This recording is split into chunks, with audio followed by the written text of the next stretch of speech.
ఆడపడుచు పౌరుషం లెక్క ఉంటుంది. పరిచయంకి వచ్చినప్పుడు ఆ రకంగా చేయాలి. దయచేసి ఎలక్షన్ల సమయం వస్తే వాళ్ళు రమ్మంటే కూడా పోతారు, వీళ్ళు రమ్మంటే పోతారు.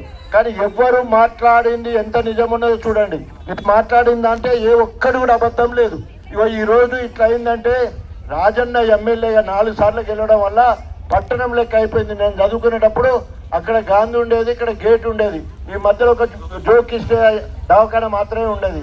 ఇలా ఇట్లా పట్టణ వాతావరణం అంటే రాజన్న గణపురంలో పుట్టి పెరగడం వల్ల 4 సార్లు ఎమ్మెల్యే కావడం వల్ల ఇలా పట్టణం లెక్క 78 కోట్లు పెట్టి ఈ రోడ్ వేయించిండంటే రాజన్న వేయించిండు.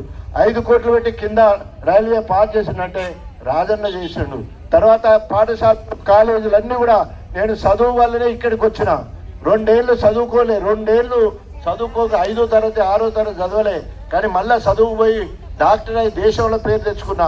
4 సార్లు ఎమ్మెల్యే ఉప ముఖ్యమంత్రి అయిన మీరు అందరు పెట్టిన భిక్ష ఇలా 1,80,00,000 పెట్టి ఇంత మంచి రోడ్డు తీసుకున్నారంటే మనమే. ఆడ గాంధీ దగ్గర నుంచి వెళ్ళి ఎంఆర్ఓ ఆఫీస్కి పో